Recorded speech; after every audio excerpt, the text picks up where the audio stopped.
Hello, everyone, and thank you for joining us this month for our webinar. This month, we're really going to be talking about, does your best candidate already work for you? We're going to really go through internal versus external hiring, advantages and some barriers of hiring from within, how this tool we're talking about today, the PXT Select, can help you match current employees with perhaps other positions in your organization and coach them for success. We're going to talk about what PXT measures, why it matters, and how it can help you, again, internally, build your pipeline and retain your talent. And we'll go through some simple steps that you can take to get started. I wanted to say hello through the video, but I will shut it down. I know it can be somewhat distracting for some of you. So we'll close the video now and get started.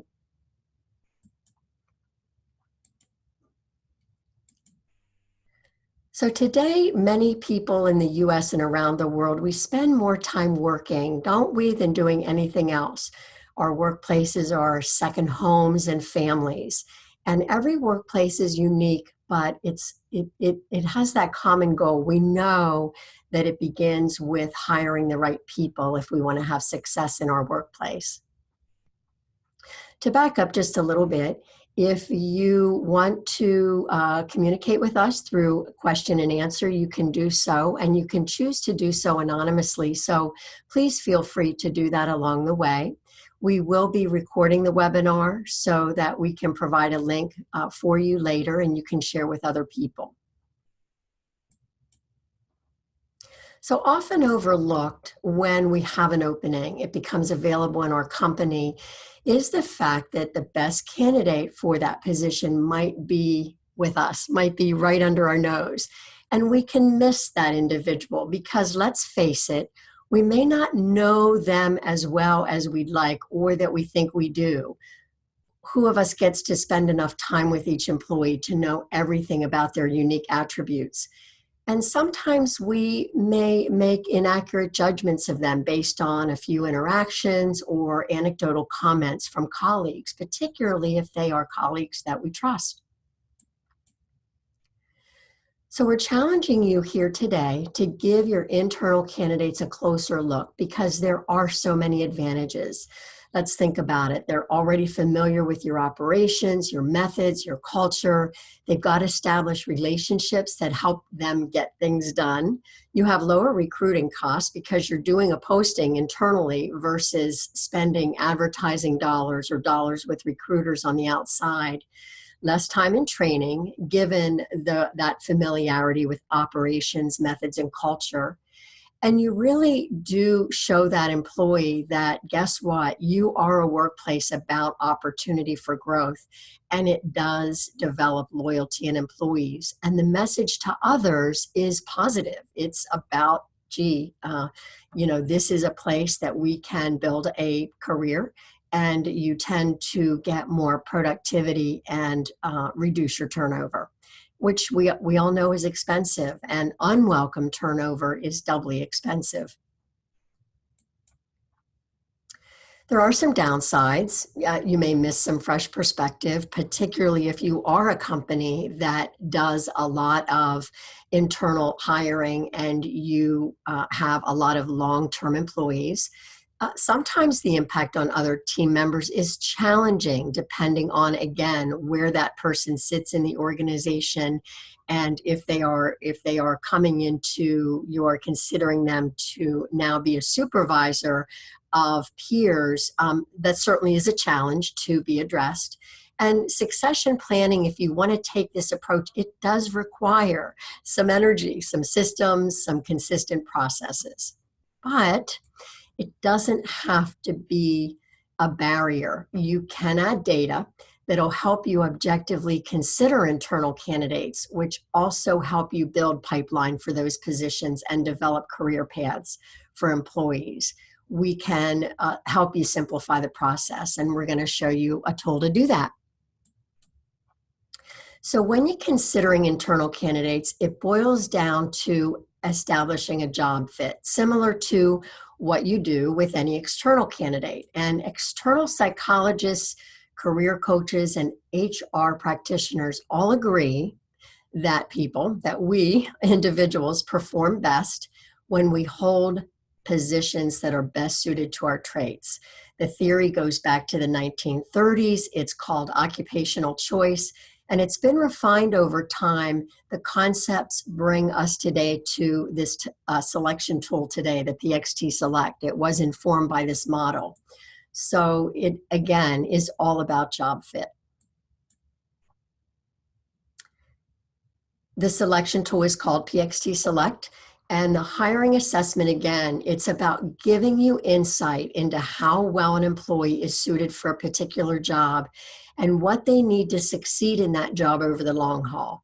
So let's say you have an employee you don't want to see leave your company. I've heard these employees over the past called keepers. The individual may not even be performing to the level of expectation in their current job, but they're a good employee. They're reliable, consistent, courteous. They align with your core values. So how can you find out some of the unknowns about them? And how can you help them be most successful with your organization? In this sample slide here, it shows you what the PXT Select measures. It measures thinking style, and 40% of the assessment goes into, 40% of the assessment is about thinking style, the assessment results. 40% comes from their behavioral traits and 20% from their interests, little bit less than that. You can see in this particular example, the way the information in the assessment is presented is first in this format where it will show you where the candidate has what percentages of fit. And in this case, this particular internal candidate has an 86% fit with the particular job that they were assessed against. So we know why people succeed in their jobs. And again, an advantage of considering internal candidates is that you have a good idea of, let's look at a couple of these things. Their technical skills, perhaps. You've already assessed their work experience and their history. They may have a good handle on the job, the knowledge of the job. But what's a bit more hidden and harder to assess is thinking style, behavior tendencies, and interests. And that's what we're going to help you measure. So taken together, these 6 areas really are predictors of success, and they help you make better decisions about a candidate. So let's step back for a moment, though, on this technical skill and knowledge of the job. They're sometimes overrated and can lead employers to overlook the potential of those who can quickly upskill or reskill. And that's what can be identified through a candidate's thinking style in particular, but also their behavioral tendencies and their interests. So we'll take it one step at a time. It starts with an open position, and you have employees that are interested in that position. And you'll want to retain those employees, so you'll need to consider them. And in order to do that, you've got to objectively evaluate their fit to the open position. How do you do that? Well, you've already got number 1 there. You've got a job description. But do you know the specific attributes that make an individual successful in that description?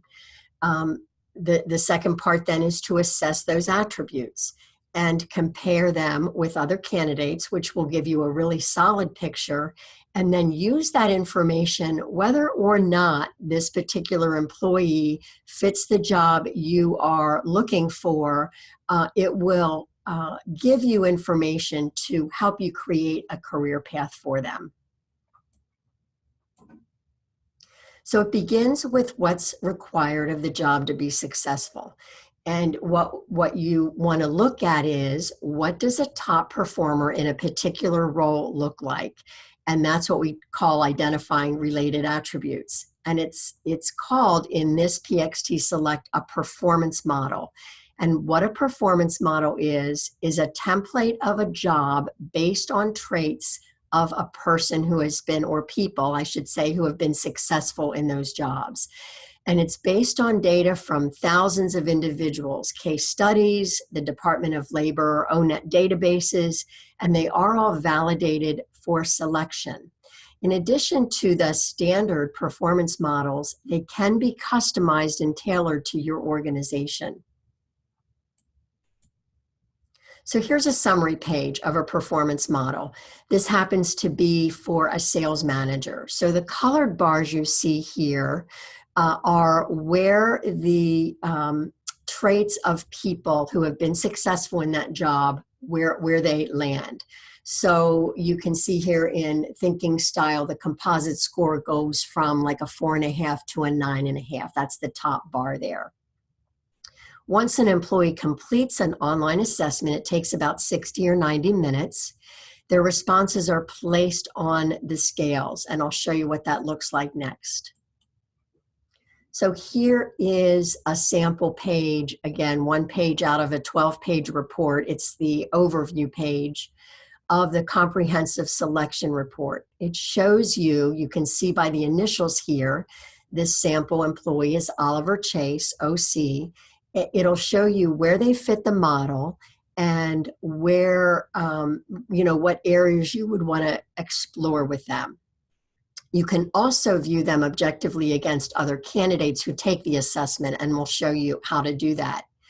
If you decide to promote this particular individual, what you can do is also increase their chances of success in the job. So, for example, just in a quick glance here, you see this candidate, Oliver, fits the model due mainly to his thinking style and interests. So we're going to take a look at some of these in more detail to show you what we might look at.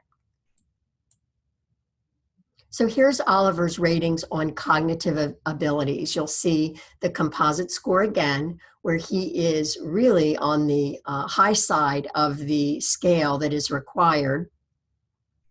And again, the thinking style section contributes 40% to the overall fit. And the thinking style takes into consideration, you can see the bar here for verbal skill, which measures vocabulary. And how it does that is it asks participants to choose synonyms to words. The verbal reasoning measures their ability to use words in reasoning and problem solving. They complete analogies. Go down to numerical ability, which measures their calculation abilities. And how it does that is the respondents must use numeric formulas to perform calculations. And then the numeric reasoning measures the ability to use those calculations to solve problems. So you can see Oliver is a 79% fit because he actually is an overachiever, really, in two of the areas. So it's going to give you perhaps the challenges of Oliver being an overachiever in those areas. But it doesn't make him a bad fit for this job. In the behavioral traits section, participants are asked to agree or disagree with statements of work-related preferences in these 9 areas you see here. The participant's going to get more strongly worded statements for each endorsed item. So, okay, so I answer questions that I'm pretty urgently paced. I'm pretty fast paced. It's going to figure out just how fast paced, just how urgent do I see the world. And again, just like thinking style, behavior traits contribute 40% to an overall job fit. And finally, interests. Your employee is going to be asked to rate their level of enjoyment of various activities, and it measures the interest in the 6 areas there on the left. So again, a sample performance model here is saying they're looking for a person who is enterprising, people service, and focused in the financial administration area. You can see that Oliver has 2 out of 3 of those. His enterprising, his people service is a little bit further down on his rank order. This section is based on a 1959, what was called the Ryeset classification or model by John Holland. And interests contribute just 20% because many times interests are adequately filled outside of a job. However, they should still be a consideration because they do contribute to our overall level of engagement and enjoyment with our jobs. So the candidate experience, it's adaptive testing, candidate adaptive testing. What happens is each candidate receives an assessment unique to them based on their answers. So for example, in the cognitive section, increasingly more difficult questions are given in response to the correct answers. It's trying to get to what is the upper level of this person's thinking style. Easier questions are given following incorrect answers. And the behavioral items are kind of presented in a similar format. Stronger worded statements are given following each endorsed item. So again, I'm urgent, how urgent? And I'll show you what that looks like. So questions are presented on a scale in one direction. So I may get a moderate question. I answer that correctly. I'm going to get a difficult question, maybe a very difficult question until I can't answer it anymore. By the same token, if it was a moderate question that wasn't answered correctly, then it would back me down into easier questions. And in this regard, it really gives the candidates a better experience. I mean, imagine a candidate, particularly an employee who already has a relationship with your organization. You're giving them an assessment, and my gosh, they're frustrated by many questions that they consider elementary. While another person might have a highly negative experience attempting to answer questions they don't understand. So I'm going to show you a short video that explains and this is a video that a candidate would view before they begin the assessment. Welcome. You've been invited to take a PXT Select assessment. When organizations take the time to match people with jobs that will bring out their best potential, everyone wins. That's why you're here. PXT Select will help you share your work-related behaviors, interests, and problem-solving abilities. That's right, there's going to be some math and some vocabulary. All jobs require some form of problem-solving. That's the reason for these questions. Don't worry if some seem difficult.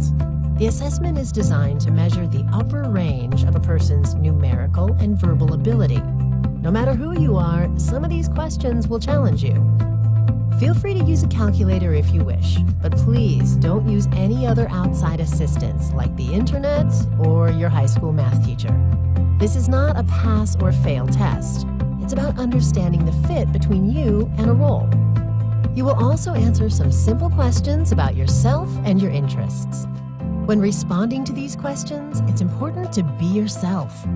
There is no time limit for taking PXT Select. Most people set aside an hour, but feel free to complete it at your own pace. If you need to step away, don't worry. Your work will automatically be saved if you exit the assessment before you're finished. But be sure to remember your password so you can log back in with ease. Thank you for taking the time to complete PXT Select.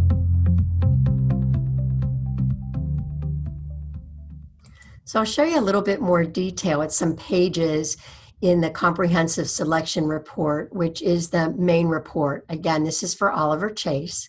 What it says is that he fits the model overall, and his composite score also fits that model. And you can see he is in that 8 to 10 range. He benefits from most development opportunities.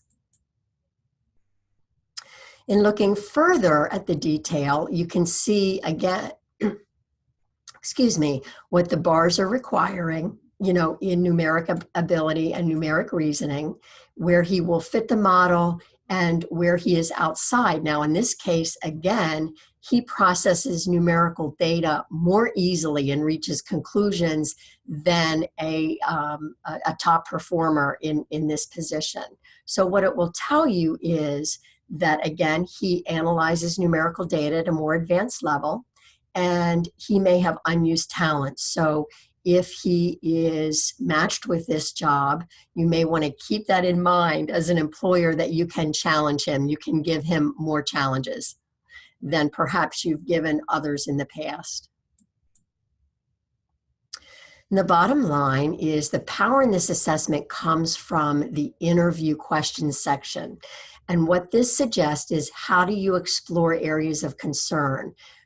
First, to explain the background, we use a complex proprietary algorithm to determine what each candidate's key challenge areas are. So that means, where were they farthest outside the model? And we provide questions related to those challenges. So they're generated again based on the unique assessment results of that individual. So again, you can see Oliver is more forceful than the performance model for the ideal candidate would suggest. So it gives you the questions when working with a team, Oliver. How do you get buy-in from your colleagues if you think you have a good idea?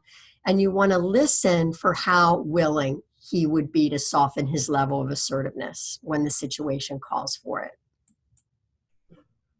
Again, you can see, again, other questions in decisiveness and verbal skill, where he is more deliberate, where he is above the performance model in verbal skill. What do you want to explore there?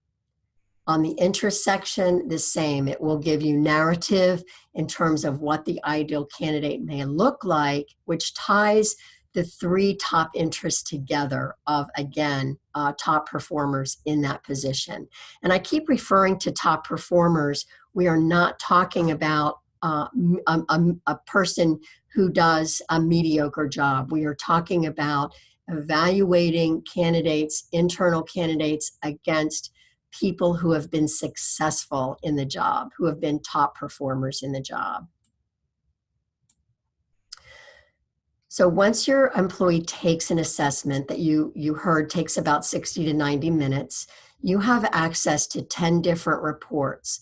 And one of the first reports you would want to look at, particularly for an internal candidate, is what's called the multiple candidates report, where in one report it will show you how, again, in this case, using Oliver Chase as the sample, if you wanted to compare this internal candidate against others that you have in the interview process from outside. And the candidate comparison, again, this is a little bit more detail, so I'm sharing with you a couple pages here. It further identifies priority areas for interviewing candidates. So you can see, again, where all of their initials fall on a bar. You can compare them quickly at a glance. And then you'll see, again, like Oliver, for example, would be the only one who really fits that numerical ability bar. So you'll see in every single one of the candidates' reports that your questioning will be focused in that area. And particularly, you would want to focus there if numerical ability is really a key driver for this position. And on interests, again, it'll show you where all candidates fall in the interest sections that would be ideal for this position. A report that's most valuable. So when I ask the question of what would you like to hear today, what I heard from some of you was, I'd really like to understand how to use this to help employees, help identify best positions for them, help identify career paths and coaching and development areas for them. So that's exactly what a multiple positions report will do. In this example, Oliver was matched with 4 different positions. And a lot of times organizations will do this up front if they're fast growing and they want to see either what roles might best fit each employee, or if certain employees can move through a career path that has been identified in the organization. And most importantly, how do you coach and develop them for success? So you can see here again where Oliver was 70% in the sample position. He was actually a 79% match for sales, 85% match for a sales manager position, and an 88% match for a specialist. So again, not sure where these jobs would fit. as far as a career path in this particular organization, but just a sample. So you really can begin to understand, because each of you can run a full 12-page report on each of these positions for this candidate. You'll really begin to understand what it takes for this individual, what it will take for you to help them be successful in each position.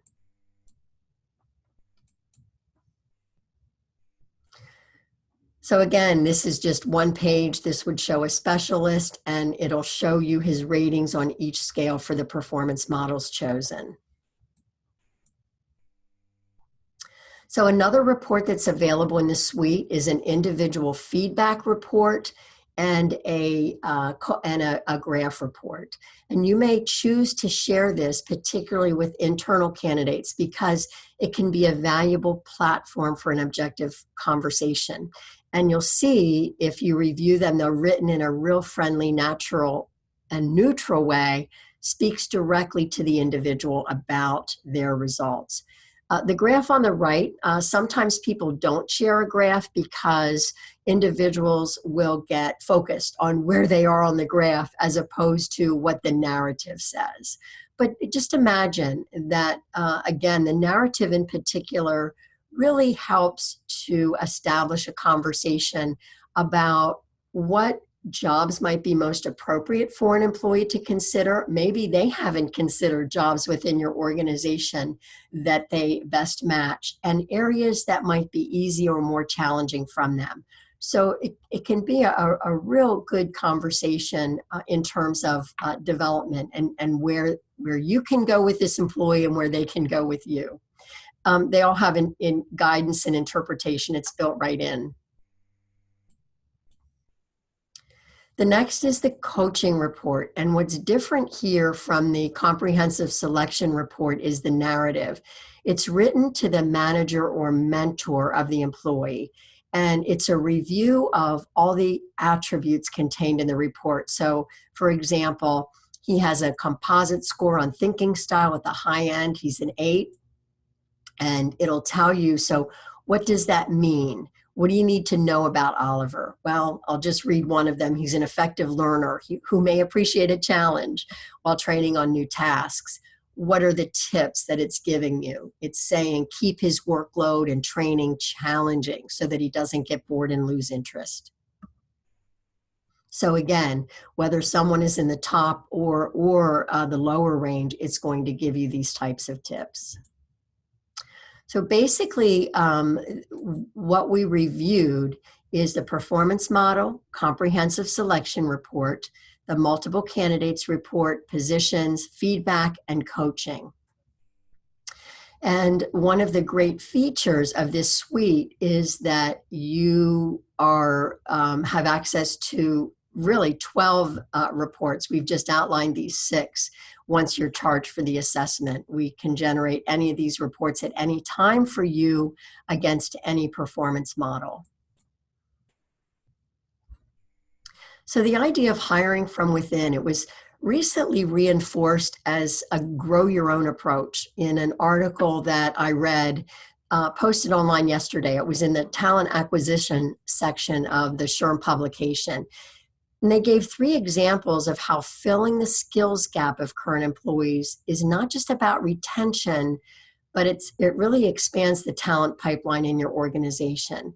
And we can help you do that by considering internal candidates who they may not have the skill you need today, but you can identify that they have everything it takes to get that skill. They have the level of thinking style, they have the right behavior traits and interests to be able to acquire the skill. So it's about, you can take the approach of, you've got successful employees in a position, you can give them the assessment and kind of work with us to create a customized model for you so that you can duplicate those employees. And at the same time, again, it gives you a roadmap to create career paths for your employees and really allows you to plan for your company's growth. A few other reports very quickly. If you choose to give the hiring manager the assessment, you can also run a manager-employee report. It'll show you, again, where each employee, where your employee sits in respect to their manager, and again, what that might mean with them working together. What are the tendencies? So again, what are the tips to make that work? You can also generate a team report that becomes available. Again, it's the behavior scales only on the team report, and it's written to each team member. So here you can see all of the initials, but this will be written to the person that it was generated for. It'll be written for Oliver, and it will talk about what assertiveness looks like for the team, and then what points this particular individual needs to consider. So again, just an example, like you, Oliver, some of your teammates are direct. So, in communicating necessary changes. So everybody's got to try to avoid dominating the discussions.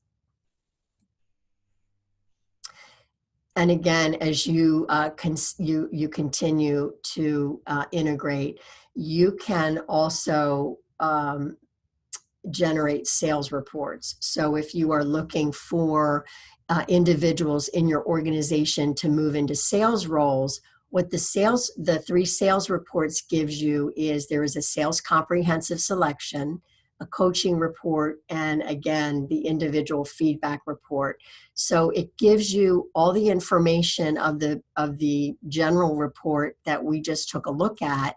In addition to, it will give you how this individual is likely to approach the main sales practices, the real critical sales practices. And this particular page just shows you the top 3 here, how they are likely to approach prospecting, initiating contact, and building and maintaining relationships. But all 8 of these are addressed.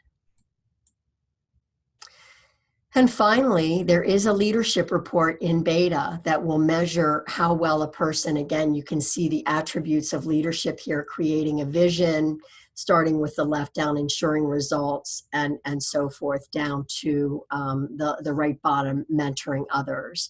And it will assess an individual based on those areas. So in summary, you have access to 9 reports, 3 additional sales-specific reports, unlimited performance models once an employee takes an assessment, and soon to come leadership report once it is released from beta testing. And if you're interested, we can work with you to develop a plan for your organization. We have 4 team members here at Corexcel. They're all accredited that are accredited in the PXT Select assessment. A quick note here. This comes to us from the Employer's Guide to Good Practices of ONET from the U.S. Department of Labor. You should always use assessment tools in a purposeful manner. It's critical to have a clear understanding of what you're measuring and for what purpose. You don't want to rely on any one test to make a decision, and you want to use the whole person concept, whole person approach. It means that you shouldn't just take a look at the assessment results and decide that somebody isn't right for a job because of the assessment results. It should really contribute no more than 1/3 to the decision. But you can see that the reports that are generated are very detailed. So it's to give you insight into an individual. It should be used for an appropriate target population.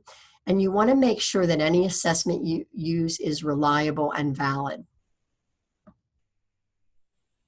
And of course, unbiased. And a point here on assessments that you can, I've read a lot about unconscious bias in the past couple months.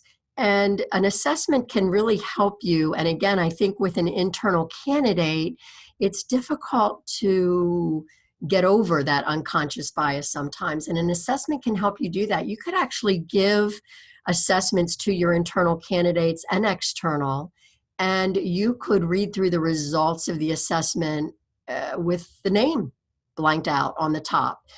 So very interesting that if you really wanted to do an anonymous review, you could do that. Well, I hope I've shown you how PXT can really objectively consider your internal candidates, expand your applicant pool, but also help your employees that you really are interested in retaining find a proper career path for you. It's about making human decisions, right? Simpler and smarter, taking the complexity out. So thanks. I really appreciate you joining me and wouldn't mind if you would give me some feedback via Q&A. I really appreciate your candid comments. I'm always interested in growing, but also making sure that I'm bringing the most value I can to you in your profession. So if you'd like additional information, links to any related Department of Labor documents, any articles, I'd be happy to provide them. And again, you'll be receiving a link to the recording of this. Next month, we're going to talk about tips on avoiding management mistakes, and we're going to do a quick review of how everything DIS management can help your frontline leaders improve their effectiveness.